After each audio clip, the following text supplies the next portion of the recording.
Hi, everyone. This is what I am hoping will be the first in a series of live streams about presidential elections in U.S. history. And what I have in mind is to do an episode like every week and follow the presidential elections in order, beginning in 1789. And one thing I wanted to mention before I get started is if anyone knows of evenings that would be better than other ones, be sure and leave that in the comments because I'm not exactly sure what day of the week that I'll be doing this, but I would like to do this on the same day from week to week so that people will know um, when to expect me to show up. For this first one, I wanted to do sort of an introduction to election day in general, partially because I'm trying to learn how the software works. And I'd like to have just a little bit of experience before I launch into the full um, string of presidential elections. Now, one of the things that is kind of interesting about this is different people have done YouTube videos about presidential elections, and you can see these, and everybody comes sort of with a different perspective of how they see what happened at the time of the election. So, what I wanted to do is go over some things. So, I'll give you sort of a sense of where I'm coming from as far as the coverage of elections go. So, for this particular live stream, I have these 4 parts which are shown right here. And I'd like to go a little bit in depth on each one of these. So let's start with the first question, which is what I envision. Presidential elections are, well, they've changed over time. So the earliest ones were very different from the way that they are today. And often when we look at presidential elections, because we know the ultimate outcome, we often forget that a lot of these were in doubt. Many times, the person who ended up elected was not even considered to be the front runner at the beginning of election year. And like just as an example, in 1816, a newspaper wrote about James Monroe that everybody knows he's not going to win, which of course he did. So one thing that I'd like to do in considering presidential elections is to look into a little bit deeper into the texture of what happened that year. Because in most elections, interesting things happen that sort of informed the voters or led to the result that we got. So in addition to like giving a different perspective, I want to delve in a little bit because this is not intended to be a book, but I'd like to delve into sort of some of the uncertainty that was happening in election years and consider some of the what we might call the discovery of events that happened as people were trying to decide who to elect.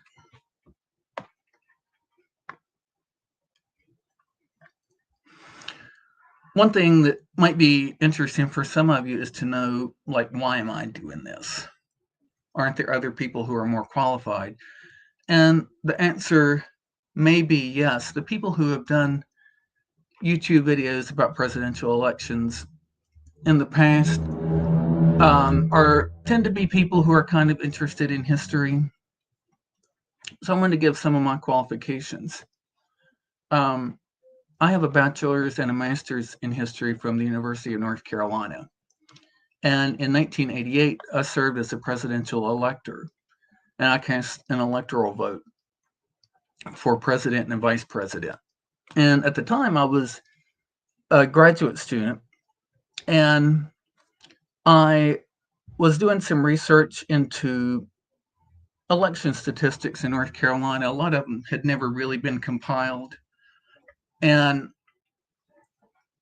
as part of that, I was doing some research into some of the interesting things that happened when the presidential electors met. Now, in 1988, it was the 50th time that North Carolina had participated in a presidential election. So I worked with somebody to produce the book that you see kind of on the top of this stack of 4 publications of mine, the North Carolina Electoral College, which is published by the Secretary of State in North Carolina in 1992. And in 1996, they corrected some mistakes, some of which I had made, and I found some other things that I thought were of value that they put in the second edition of that. And this one was sort of a commemorative book and not really scholarly. And I did another similar book in Ohio when it had held its 50th presidential election in 2000. I had intended to do a series of books that would have the election returns for North Carolina. I only got one of them ever out, which has this very original title, North Carolina Election Returns 1790 to 1866, which is on the bottom of this stack of 4. My 4th publication is an article I did when I discovered that in 1920, South Dakota held presidential primary debates, both on the Democratic side and the Republican side. And I did a deep dive using newspapers.com and wrote an article that was published in the magazine South Dakota History about those debates in 1920. And last, I wanted to mention that I have been active at the website ourcampaigns.com, which is sort of an election website. It initially was intended for people to sort of talk about what's happening in the current election. But as time passed, I started to add some historic information. Other people who had done original research, like Thomas Walker, who's now deceased, was able to post a lot of stuff that he had researched over the years at Our Campaigns. So if you go over there, you'll be able to find me, and I have a table that shows how I've been trying to upgrade the coverage of historic presidential elections. So this is something that I do know somewhat about. And when I look at presidential elections, I'm often a little more interested, not always, but a little more interested in sort of the mechanics of how things worked, because that's something that seems to, once it changes, it stays, those mechanics stay in place for several decades before people change it again. I know a lot of people are sort of interested, I would say overly interested sometimes in the issues of the day, because you have people like William Jennings Bryan, who felt that the American economy would collapse in 1896 if they didn't elect him president and take the United States off the gold standard. Well, he didn't get elected, we didn't go off the gold standard, and things were really fine. So sometimes issues, well, the candidates' understandings of issues vary in their quality, I guess. Some issues that really warranted discussion generally were not discussed. Women's suffrage is a great example. You would think that all the presidential candidates would be talking about women's suffrage in 1912 and 1916. But they didn't. And some people, John Weeks of Massachusetts specifically ran for the Republican nomination in 1916 to get the party to stop the movement to grant women the right to vote. So issues definitely play a role. I don't get worked up about them a lot. And just in general, I intend for this series to be a nonpartisan presentation of the facts of what happened in each election. This is not generally what most people do who do this, because certain presidents are kind of popular, and so they get a little better press than others. Woodrow Wilson is right now a little bit unpopular, and people on YouTube like to kick him quite a bit.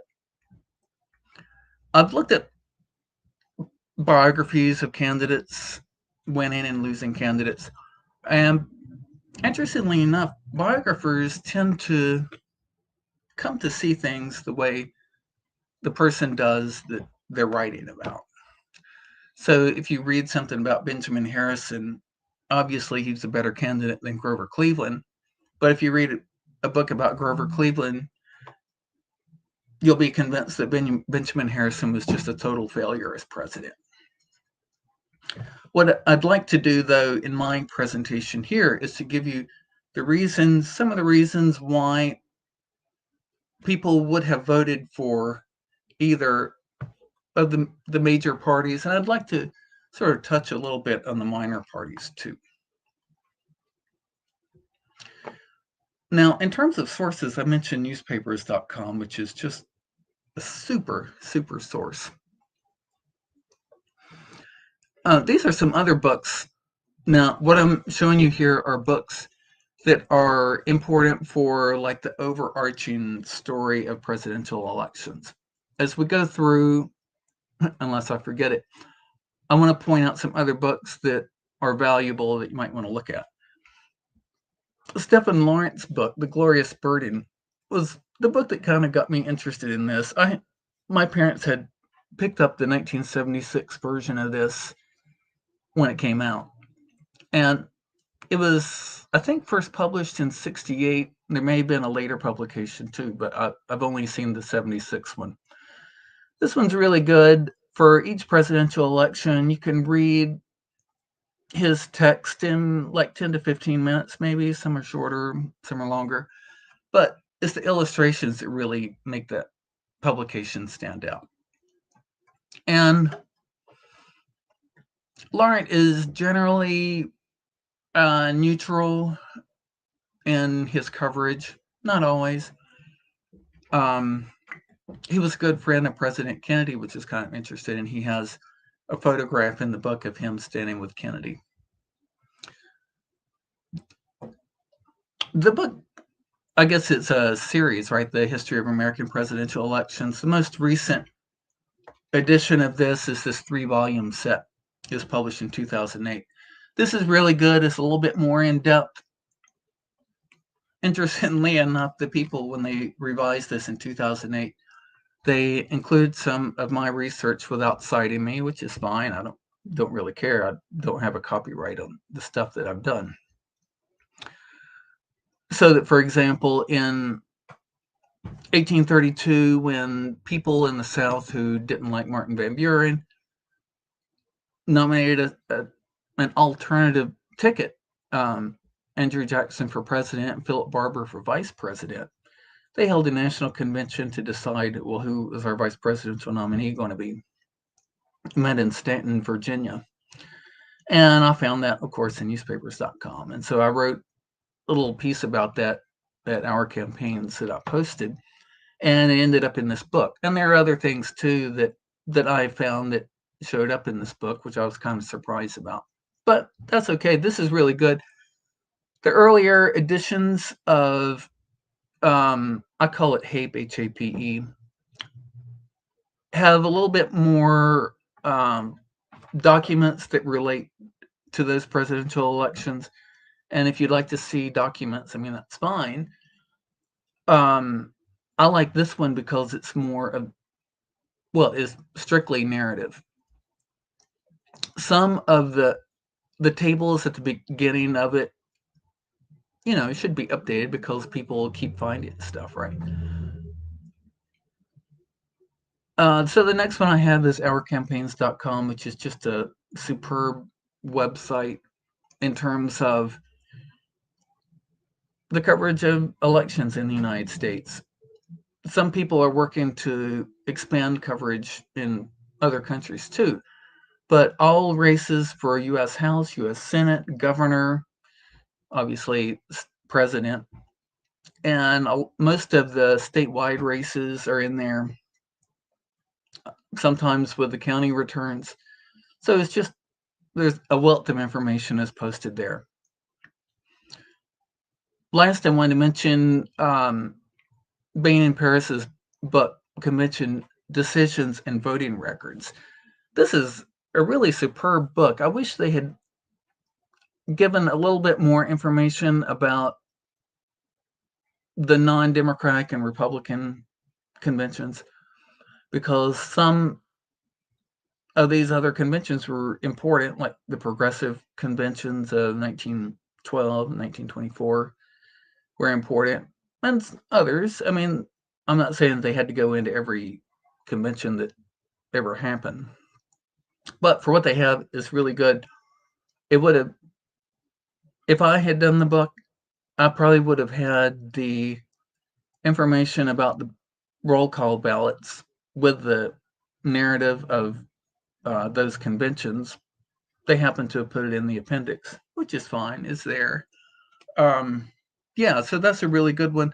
Another book I didn't list here, I forgot the name of it. It's a book of the national political platforms of the parties. It's not been republished recently. It needs to be, a new version of that needs to come out. But that's kind of interesting just in terms of looking at what the people were thinking at the time of the national conventions. And that book does go into a lot of the third-party conventions, which some people might not be interested in, but sometimes the third parties had ideas that the main parties picked up later. This is a slide that shows how I envision the coverage of individual presidential elections taking place. And I have this here because this gives sort of a framework for understanding the presentations that I have in mind. Now, not all of these apply to every election. Some elections, for example, have important congressional legislation. Some don't. In fact, not many of them do, because once the legislation is passed, it tends to stay in place for decades at a time. The context is just a real quick overview of what happened since the last presidential election, what happened in the midterms, things like that. And then, of course, a section about, well, who gets nominated to run for president, what happened before the convention, essentially what happened at the convention. And again, I'm not going to go into super duper depth about this, although, as time passes, the nomination race is going to take a little bit more effort, and I may eventually have to do separate videos about the nominations and conventions, like for the 20th century, just because there's so much more to say about nominations back then. Well, in the 20th century. Then I envision having a section about the campaign, a discussion of what happened the day that they cast the popular vote, which is what we call election day, and a discussion of what happened as far as the electoral vote. Now, a lot of people, when they do YouTube videos about presidential elections, they primarily talk about points 5 and 6, which is fine. Some of the things that happen with those two are really interesting, and I'd like to mention a couple of those later in this presentation. And of course, last, the inauguration. I don't envision talking a whole lot about the inaugurations, but Some were more important. Some you would never think would have been that important, like John Adams's inauguration in 1797. Once the event was over, he wanted to go to the house where Washington had lived in Philadelphia. So he left, and everybody else was there. And so they had a discussion. Well, why don't we make an order of who should leave, so that the president, the just inaugurated president, would leave first, and just inaugurated vice president would leave second, and then so they came up with this list, and George Washington was there, and so the outgoing president was placed on that list. Okay, so some things about the inauguration don't have much interest in, such as the inaugural balls. I probably won't discuss that. In fact, for most inaugurations, I might not say a whole lot. So this is an interesting slide because a lot of people know that presidential elections in the United States are indirect. The people don't immediately elect the president. So you see at the bottom is voters. And this is a slide where you move up. So in the United States, some of these dates float in the calendar, some don't, some are fixed. So I use the dates from our most recent presidential election. Election day was November 3. Some people had voted early, yes. On that day, though, people in the United States elected 538 people to cast electoral votes. Those are the presidential electors. Those people met on December 14 to cast the electoral vote, which is what elected the president and vice president. I'm not entirely sure why the date of the presidential electors meeting is not called Election Day, since sort of that is what it is, but whatever. And what I'd like to do is sort of distinguish between some of these terms that are a little squishy. For example, Election Day, when people chose presidential electors, was not always held on the same day of the year. And what I mean by that is some states voted earlier than other states in the same year. This is the way it was from 1792 until 1844. And I'd like to talk about that shortly. This is another slide about the process in the United States leading up to the National Convention. This is the time of nominations where we whittle down the number of people who are running for president. So things that happen of note, I guess, are first the primary debates. As I said, the first ones were in 1920. And they've been held generally ever since, but with gaps in the mid-20th century. Then come the primaries and caucuses.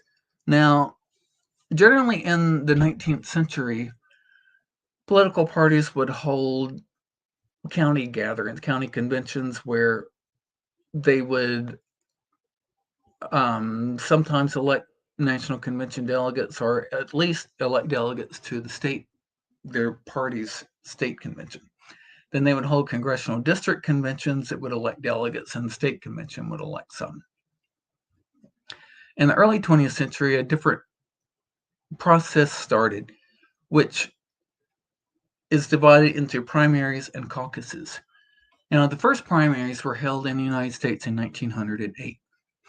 This is not what you read most of the time. And interestingly enough, the states that held primaries in 1908 were electing delegates to the National Convention.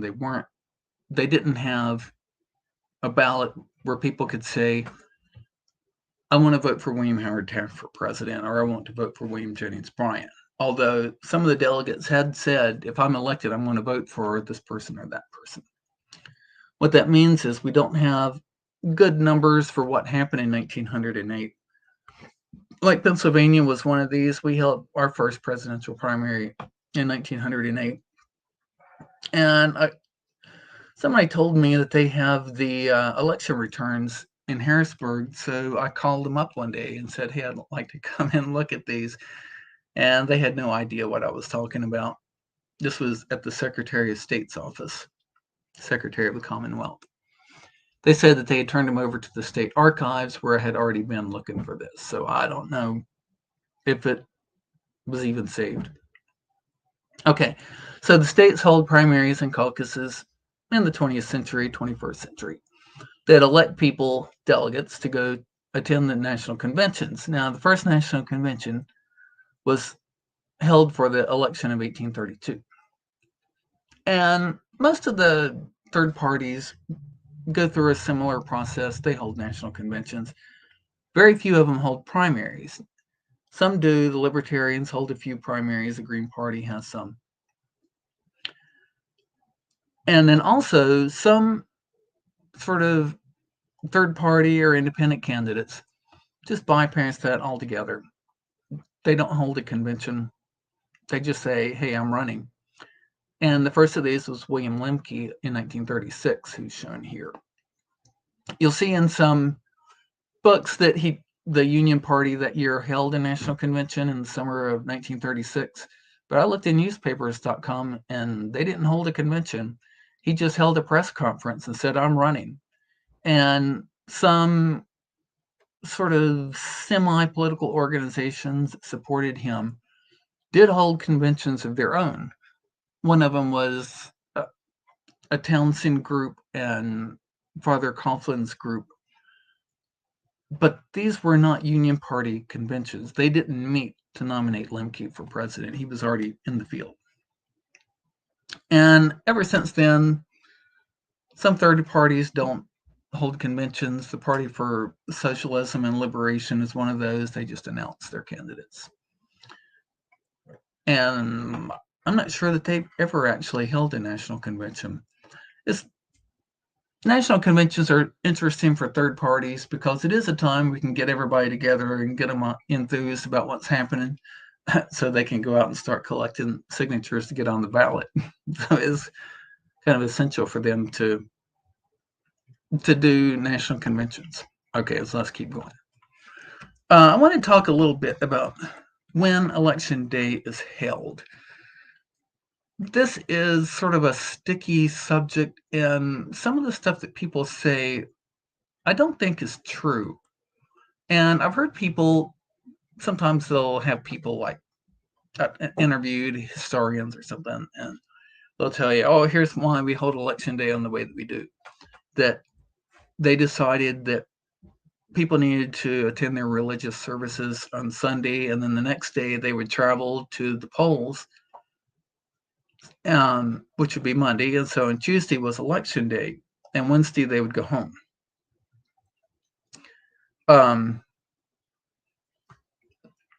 Okay, that's a way to look at this.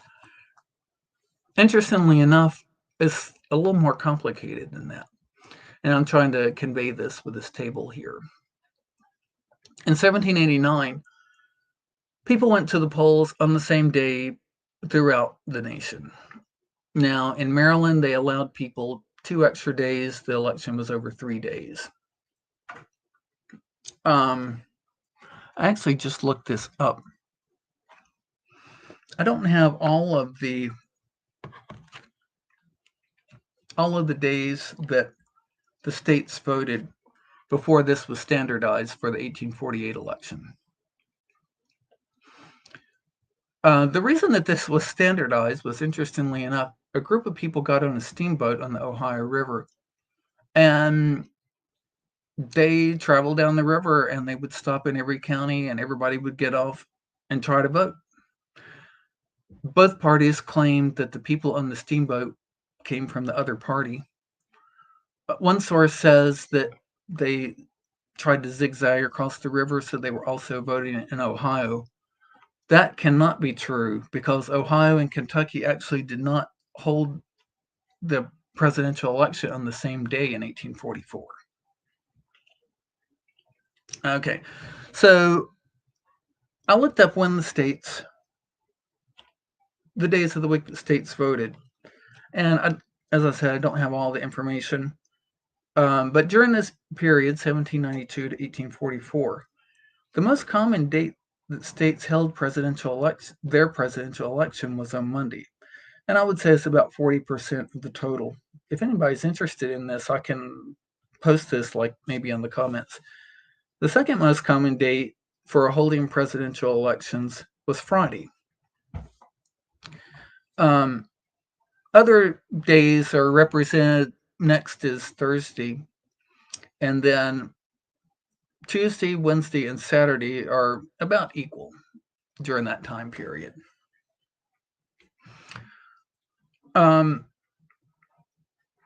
This idea of people wanting to have one day after they worship to vote, one day to travel, and then a day to vote, and then a day to go home may have happened in some places, but it was very rare. Not in, like here, and the information. Okay, I only have about half of the states here, but here are the states that voted on Tuesday: Pennsylvania in 1792, Massachusetts in 1804, New Jersey in 1824, and then Vermont, Louisiana, and Kentucky in 1832. That's it. Now, there could be some other ones in the states that I don't have the information for. But just real quick, like for Monday, I have 1, 2, 3, 4, 5, 6, 7, 8, 9, 10, 11, 12, 13, 14, 15, 16, 17, 18, 19, 20, 21, 22, 23, 24, 25, 26, 27, 30 different times states voted on Monday. Okay, so the date of electing the presidential electors, was standardized. Other things were not initially. Congress eventually told states that they wanted elections for the U.S. House to be on the same day. And that started to happen in the 1870s. But it was kind of voluntary, like the state I'm most familiar with, North Carolina, on occasion. The legislature wanted to separate this federal vote for a U.S. House from the presidential race, and so they moved it back by about 3 months. And they would do that from time to time. They did it in, I'm not sure. I'd have to look up what the year is, but they did that sometimes. But Maine was the last one to really hold out, and in 1958, they made the switch. So since then, the members of the U.S. House have been elected on what we would call Election Day. One thing that's kind of interesting is that in the 1700s, when elections were sort of held throughout the year, like in the 1790s, several states held their elections in the early spring, and there was an interesting reason for this that we don't even think about much anymore. In the Julian calendar in English-speaking areas, New Year's Day was March 25, which may sound kind of strange for us today, but that's the way it was. And New England states held elections around that time so that people would serve throughout that calendar year. And then once the calendar changed to the Gregorian calendar and New Year's Day was moved to where it is now, these states just continued to hold their elections the same time of the year. So New Hampshire, Massachusetts, Connecticut, Rhode Island all voted between March and May. They held their state elections where they elected governor and some form of lieutenant governor. Some of them called it a deputy governor, and members of the state legislature. The other states voted at completely different times of the year.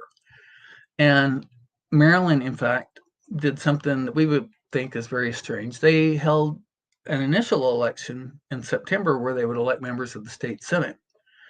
And then they would elect a month later members of the state House. So if you lost your Senate race, you could run for the state House. Yeah, I mean, who would have thought? Okay, so elections were held. Election day varied, and this idea of it being held on Tuesday is sort of an interesting idea that seems not to have, not only does the evidence not bear it out, but during the congressional debates on it, because I looked at this on newspapers.com, they didn't even mention this idea of we needed a day to travel to the polls. Okay, so, all right, I think I beat that one to death. Now, this is something that's kind of interesting. We hear this quite a bit. This is the most important election, so I found some interesting quotes. Here's one, 1843 from the New York Tribune. And now, when we are on the eve of the most important presidential election, you probably didn't know that the presidential election of 1844 was the most important in American history. The next one down is even earlier, 1805. Today will be held the most important election you have ever been called upon to attend. Isn't that interesting? I don't even know what they were voting for in 1805. This is not a presidential year. They have some names there. I mean, John Adams was not on the ballot. This is a Pennsylvania newspaper. He was not running for anything. Benjamin Franklin was not even alive, so I don't even know why they have his name there. Anyway, it's just one of those funny things. People say this every time. This is the most important election. Some that's more important sometimes than others, but they keep saying it. Okay. I'd like to give you some information about what happens when a person shows up at the polls. This is another thing that the information that's generally available needs to be revised. And I'd like to share sort of what I have found about this. Now, historically, there have been 4 different ways that people vote. And right now I'm talking about sort of generically, how do you vote? And then I want to talk specifically about electing the presidential electors. These are the 4 ways that people have voted in American history. And to some degree, they pair up pretty well with centuries. So voice vote was the way that people voted in the 18th century. In colonial times, early federal times, you would go up to the polls. In fact, there's John Marshall, before he became Chief Justice, wrote about the complication of this, where you show up to the polls and there would be a table there, and there's a guy with a piece of paper, and he would make sure that you lived in the county. And on either side of him were the people running for the state legislature. So you're standing there in front of your neighbors who are the candidates, and you have to say, I'm voting for this guy or that guy. And he kind of pointed out that, sometimes if somebody's been in the legislature for a few years, maybe he should give somebody else a chance. But you're sort of embarrassed to say that because he's sitting right there. And some of these are people that were like in their social circle, people that maybe they worshiped with. And it's kind of embarrassing to say, I'm going to vote for this other person. But voice vote was the way it was for a long time. Now, in the early 19th century, political parties began to produce their own ballots. And over here, I have an example. This is a ballot from 1896. And you can see here the names of the presidential electors are at the top. This is from a newspaper, not right at the end. And the candidate for elector in the 6th district hadn't been chosen yet. And there's the state ticket. And at the bottom of the state ticket, this is a North Carolina ballot, is Robert M. Douglas, who was actually a son of Stephen Douglas, the senator that ran against Abraham Lincoln. So this was the ballot, and people could cut these out of the newspapers if they wanted to and take that to the polls and put it in the ballot box. That's the way people voted. And the parties also would print these. The Republican ballots were actually published on what they called green paper, which was a really faded green. It was like a green tint, really, not what we would think of as green. And the Democratic ballots were on red paper. The reason that they had to put them on colored paper is that in the 19th century, literacy was not at the place where it is now. So people would know if they wanted to vote for a particular party, they knew what color of ballot to get. The challenge with that, of course, is that sometimes political parties would have their ballots printed on the other color of paper, because if somebody is illiterate and they don't know, then they don't know that the color and the party are mismatched. That was a deliberate thing. Now, party ballots become really important because through the 19th century, more races are actually being elected. And the states really went too far with this. Like this ballot, look at all, this is just the state ticket. This ballot keeps going down with the county ticket and local ticket. All these people. I mean, interestingly enough, when we think about the Constitutional Convention and people saying, well, how can some farmer in, let's say, Western Pennsylvania make an informed decision about who would make a good president? Okay. I mean, that's an important question. This is a ballot from 1896. How many of these farmers in North Carolina could have made an informed decision about state auditor, superintendent of public instruction, or even today, a third of our ballot in Pennsylvania are judges at different levels, and probably only 2% of the people, 2% of the voters have the information that they need to make an informed decision, and everybody else just votes the party's candidates because they don't know. Okay. Sometimes a voter, wouldn't want to vote for somebody on the list, right? And when they would do that, they would take a pencil and draw a line through it. That's called scratching the ballot. Sometimes you'll hear people say that. And they might write in somebody's name. So in a case like that, everybody whose name is on the piece of paper that the voter brings and puts in the box gets a vote unless they're lined out. And some states had silly things, like Alabama had a thing where you had to use something straight to do that line out, because if it was slightly crooked or something, they would just ignore that voters had scratched a name. You have to wonder why some people would go to that extent, or why they cared. Okay, so in the late 19th century,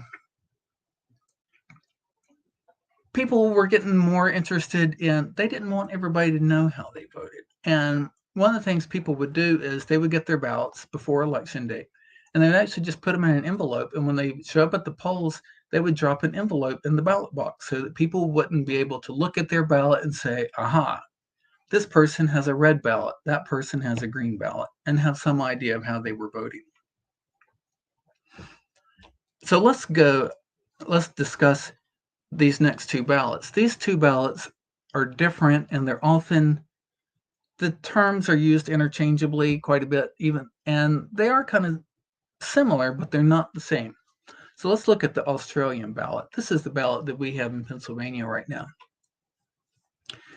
In the Australian ballot, candidates are organized by what they're running for, and everybody of whatever party shows up under that heading, and you get to vote for however many seats are up. Like here's Justice of the Supreme Court, because so many people in Pennsylvania can make an informed decision between these two candidates about who would be a good person to serve on the Supreme Court. So there they are, and you can vote for one of these. One of the things about the Australian ballot is this is a legacy of the Greenback Party. And I've never heard anybody really discuss this, that the Greenback Party is the one who got states started to adopt the Australian ballot. And they did it for an interesting reason, because the Greenback Party was more appealed more to agricultural areas. And in agricultural areas, most counties were generally either Democratic or Republican, so that sometimes, like for example, in North Carolina, Yancey County was heavily Democratic and its neighbor Mitchell was heavily Republican. Right next door, you would think these people are all related, but for some reason they vote differently because they're in the next county. Okay, well, the Greenbacks then show up at the polls. They want to vote for the Greenback candidate. I don't know what the color of their ballot was. It shouldn't have been green because that would be Republican. And people would pressure on them because they weren't voting the way they should have been voting. Okay. Now, with the Australian ballot, an important thing about this is it brings in the idea that ballots should be secret. It's not anybody else's business who you vote for. Okay. The Greenbacks got that started. And this ballot, obviously, was first used in Australia. And it was brought over here. The first time that it was used anywhere in the United States was the election of 1880. And a lot of states started to adopt it. And some still use it, like Pennsylvania. This is the sort of a little clip of our ballot that we had here, I think in like 2021. It was an off year, an odd numbered year election, as I remember. Not really sure. Maybe it was even. I don't know. The Massachusetts ballot is another really common ballot in the United States. In this ballot, candidates are arranged under their political party, and each row represents an office. So, for example, the left column got chopped off here. But, for example, you would see a line for governor, and you would see the names of the candidates for each party. The Massachusetts ballot had sort of an interesting origin story, because in 1882, the Greenbacks and Democrats in Massachusetts nominated Benjamin Butler to run for governor. And a lot of Republicans liked him. And so they scratched the name of the Republican candidate for governor, and they wrote in on their Republican ballots something to indicate they wanted to vote for Benjamin Butler. Some people wrote Benjamin F. Butler. Some wrote General Butler. Some wrote BEJ period F. Butler, or all kinds of variations. And the way that canvassing boards worked in the 19th century, they tallied all of the votes up for any misspelling of the candidate's name. I don't know why they did that. That was so common. It's unbelievable how often. And that was the reason parties started to print their ballots in the first place, is to stop that and make sure all the votes for that candidate gets credited, because they weren't always credited. That happened, I think, in 1952, when two men with the last name Douglas were trying to get the Democratic nomination for president. And sometimes, like Paul Douglas was one, I think, of Illinois, and I think William H. Douglas, who was on the Supreme Court, I think, were both candidates. And so you would see write-ins where they would say, Mr. Douglas. It's like, well, which one? We don't know. And of course, when you don't know, that they don't get credited to that candidate. So in Massachusetts, they made the decision that year if anything like Butler showed up as a write-in on a Republican ticket, it would be counted for Benjamin F. Butler. And they decide, we're going to stop this. So the legislature appointed a committee that came up with what's called the Massachusetts ballot. Now, one thing that was sort of the general idea of the Massachusetts ballot is they would be printed on these huge sheets of paper. I mean, they're like 24 inches by 36 inches sometimes. And you go into the booth and you would mark it up, but it'd only be printed on one side, and you had to fold it in half and then in half again and put it in the ballot box. Very soon, though, they started to put these circles at the top that you see, and this is where you could vote straight party. And since that appeared, though, if you voted straight party, you could still go and vote for another party's candidate. Like if you happen to know the candidate for lieutenant governor, you might vote for one from a different party, and that would be counted for that person. But otherwise, all of your ballot would be for the party if you mark that circle. So Massachusetts ballot is probably the more common ballot of the 20th century. I don't know. I'm not really sure why Pennsylvania moved away from it. I don't know how many other states use the Massachusetts ballot as opposed to the Australian ballot, but that's really the only ballot types that have been in use, for a century or more. Now, I want to talk a little bit about choosing the presidential electors, because in general, voters choose presidential electors in one of four ways, which are these four. Most people who go to the polls to vote don't even have an idea that they're voting for presidential electors. There was an interesting case in North Carolina in 1836 where a guy showed up to the polls and he wanted to vote, but he wanted to vote for William Henry Harrison for president. And they said, well, you can't vote for William Henry Harrison because we are electing presidential electors, and nobody is running who's pledged to cast electoral votes for him. So that guy took his ballot, he marked out all of the Whig candidates for presidential elector, and he wrote in William Henry Harrison. So when the canvassing sheet, you can look at it in Raleigh, and it has all of the Whig candidates for presidential elector. And then down at the bottom, it has William Henry Harrison with that one man's vote. So that's a little sort of an asymmetrical vote where most people vote for presidential electors and he voted for a presidential candidate. That has happened. It's kind of rare historically, but that happened several different times. That's the anomaly. It's sort of like what we expect today. But let's go through these four. The first one is appointment. Now, the Constitution actually says that presidential electors are appointed, and the states can decide to do this however they want to, as long as they do it on the assigned date.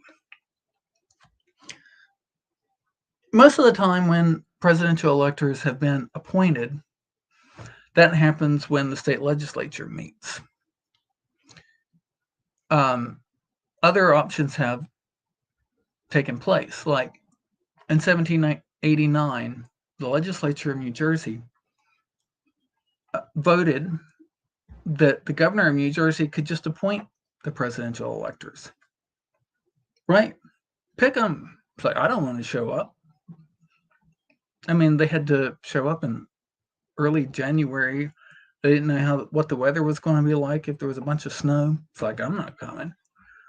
And something like that happened in South Carolina too, where the legislature said, well, whoever wants to show up in Charleston on the assigned day can do that, and we'll pick presidential electors.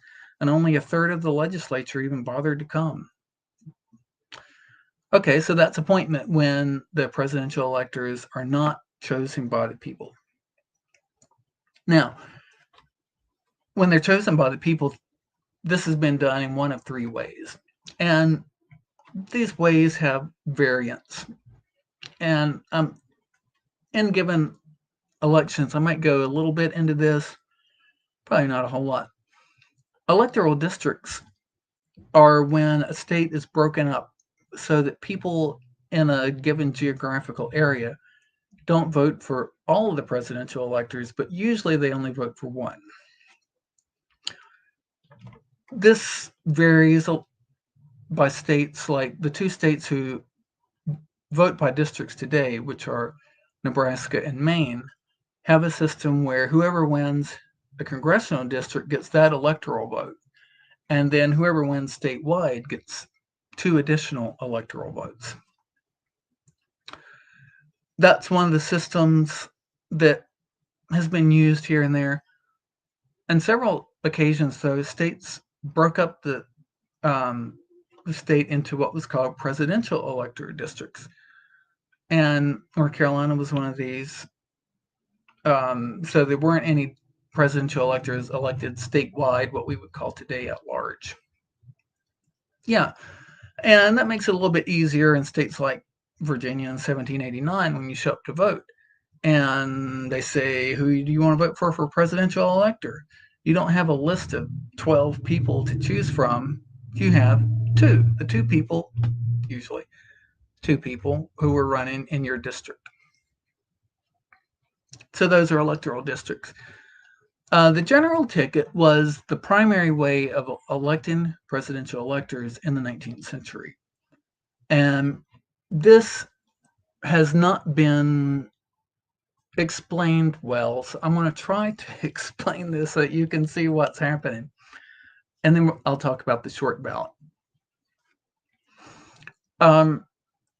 With the general ticket, remember we're electing presidential electors. So this is the Republican ticket on the left and the Democratic ticket. I don't know why it says National Reform ticket at the top. You can tell these are the Democrats because Tilden is running for president and Hendricks for vice president. And then you have these names, people running for president, for presidential elector, yeah. And these names are the people you actually are voting for in the general ticket, these candidates for presidential elector. So there they are. And when you look at this, you know, a voter might, and it's interesting how often this happened, that somebody would say, well, I live in the 7th district and I want to vote for the Republicans, but I don't like John M. Butler. So I'm going to mark his name out and I'll write in somebody else for presidential elector there. This happened, and I want to show you when this happens, when the canvassers meet to count up the vote, you get tables like this. This is the election for president in 1816 in North Carolina. So you have the Democratic Republican ticket. These are arranged with the person receiving the most votes at the top and the least at the bottom. With the district, say these are presidential elector districts, even though they were chosen statewide. And you can see the variation in the number of votes different people got. With the Federalist, the variation in votes was more dramatic. Half of the people who voted for John Winslow did not vote for Alexander Snead at the bottom. But then at the bottom, you have all these other people. These like William Gaston, you see the second name under other candidates. He was another Federalist. And 61 people voted for him. These are people who skipped somebody on the list, right? They lined out somebody's name and wrote in William Gaston. Andrew Baird had an interesting story. The guy who was originally nominated for presidential elector from the 1st district couldn't run and he dropped out.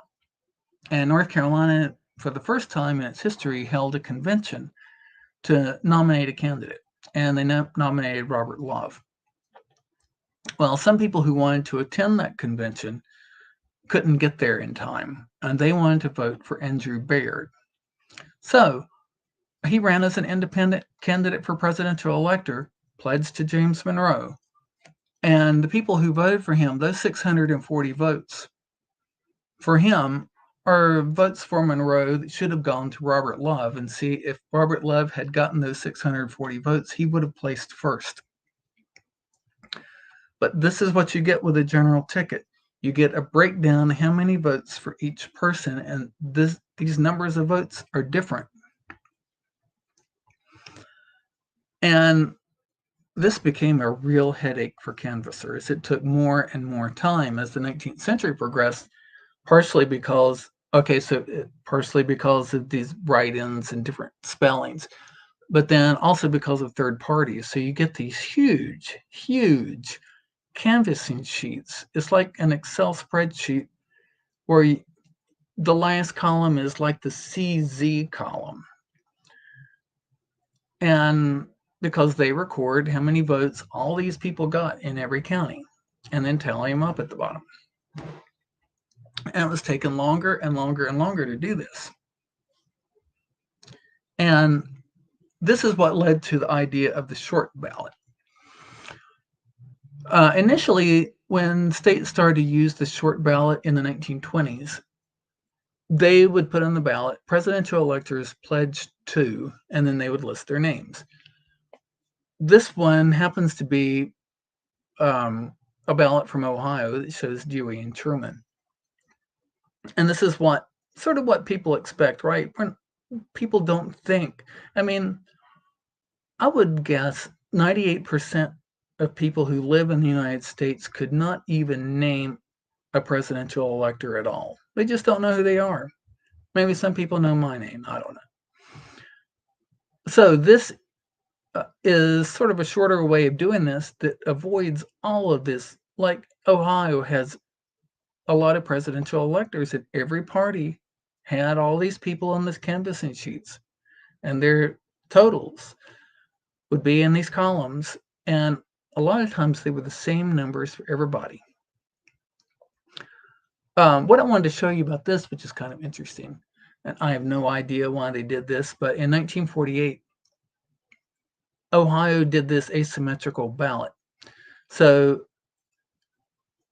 I mean, this is really crazy, and this is probably the reason that Dewey failed to carry Ohio, because a lot of people's votes for president were invalidated in Ohio in 1948.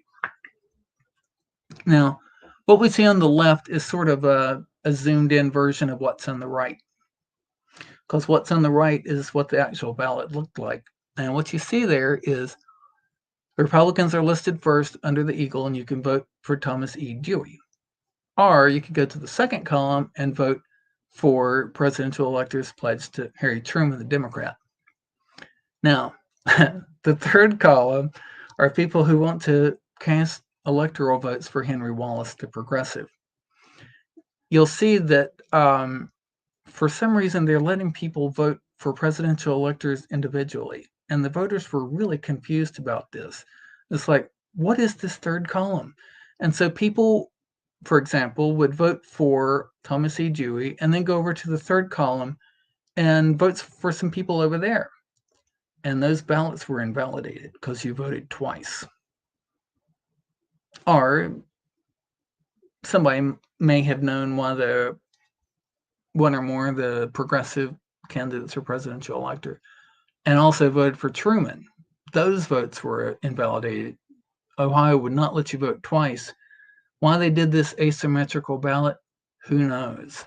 This is a terrible, terrible idea. Okay, so one of the reasons I put this in here is that these various ways of electing presidential electors have subsets. They're not uniform in their four categories, which is sort of what I'm going for. And sometimes these weird things that happen from time to time cost a candidate the race in that state, which is what happened here. Okay, so what happens after election day? This is something a lot of people really don't think about.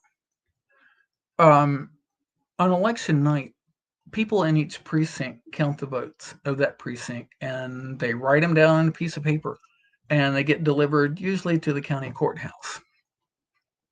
And what happens then is most counties have like a county board of elections that count up all this, and they certify the county vote. Then that certified, and they might recount sometimes, That certified vote goes to the state, and the state tallies them up. They usually don't do a recount unless a candidate asks for it. They don't usually count the ballots over on the state level. And so the state will certify the vote. Who was elected governor, who was elected lieutenant governor, who carried the state for president. And in the presidential race, and I have one of these coming up, I'll show you, is a document called a Certificate of Ascertainment. It's had this name beginning in 1888 because of the Electoral Count Act of 1887. This is a document that has that list that I showed you of presidential electors and how many votes each one of them got.